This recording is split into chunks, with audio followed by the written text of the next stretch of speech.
Good evening, Subhan brother. Thank you, Subhan brother. Today, the topic of today's story is a dream place. A dream place.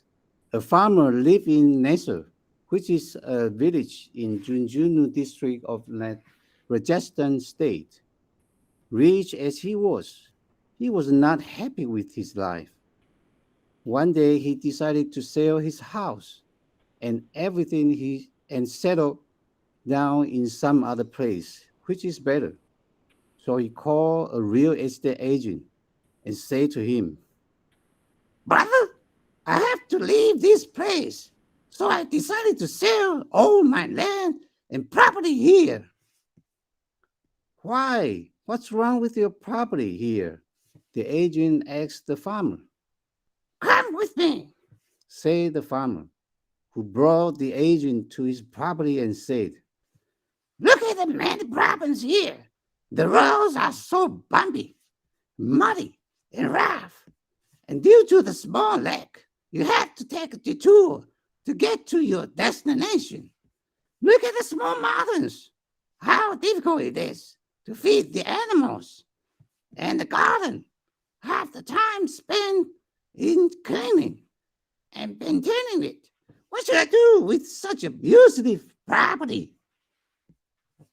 The agent took a tour of the whole area and promised to come with a good customer after a few days.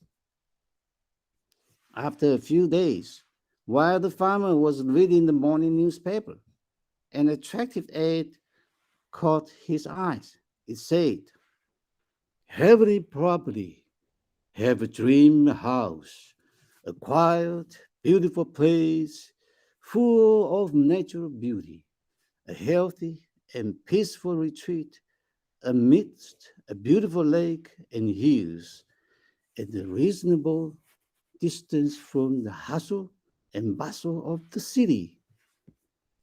The farmer was deeply attracted by the aid. He liked the property so much. He started reading the aid again and again. But after paying a little more attention to it, he found it was the aid for his own property. In order to confirm his gaze, he called the agent again. Yes, it turned out to be the aid for his own property.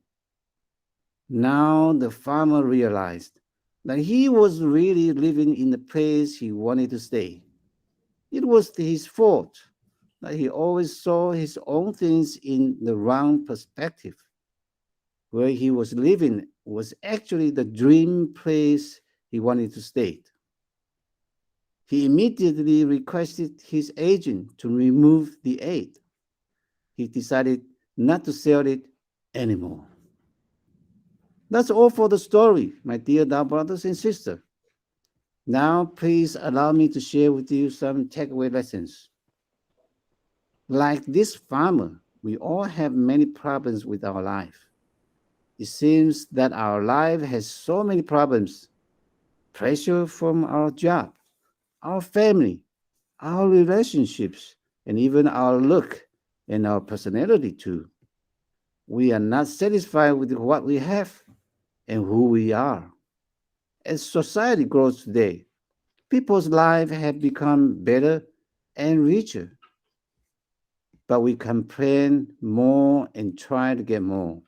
Why are people not satisfied with what they have? First is about comparison. Comparison results from competition. When we are young, we compete with test scores. When we are in our 20s, we compete with the name of the university. When in our 30s, we compete with jobs. In our life, we keep comparing ourselves with others. There is no end. So we are not satisfied with what God has given to us. Second is anxiety. Many people think that if we are satisfied with our situation and do not develop, then we will fall behind. So many people worry about it and cannot be satisfied. Last is desire. Desire brings about our greed. It makes people never satisfied. They are not satisfied even if they are already very rich, already very beautiful, and already very good. However, they are still jealous and want to be somebody else. In our temple, Tao has been teaching us to always say good words, think good thoughts, do good deeds, and be a decent human being. We are learning to cherish what we have and be thankful.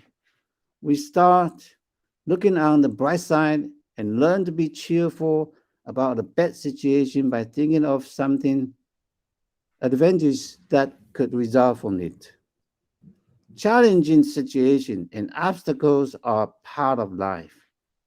When we think positive thoughts, the whole matter becomes not so bad, not as bad as it could have been. Why?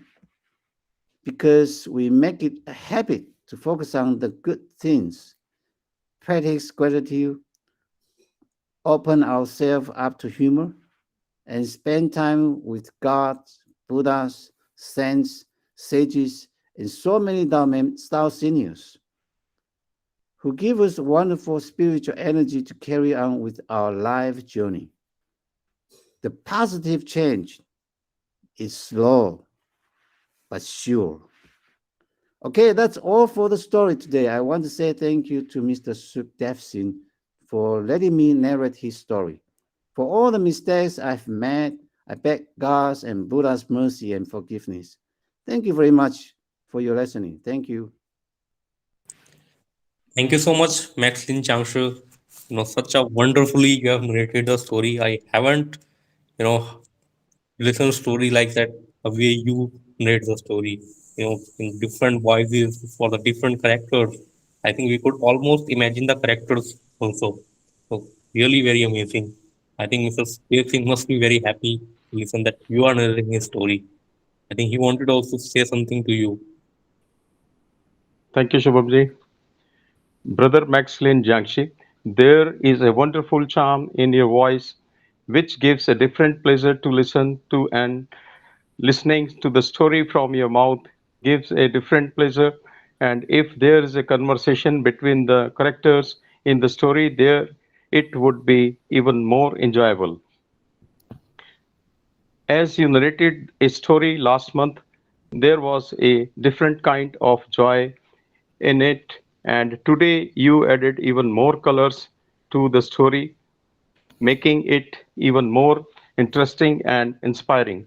So I pray to Lord Buddha that you keep improving day by day and you continue to fascinate everyone by telling us more meaningful stories like this.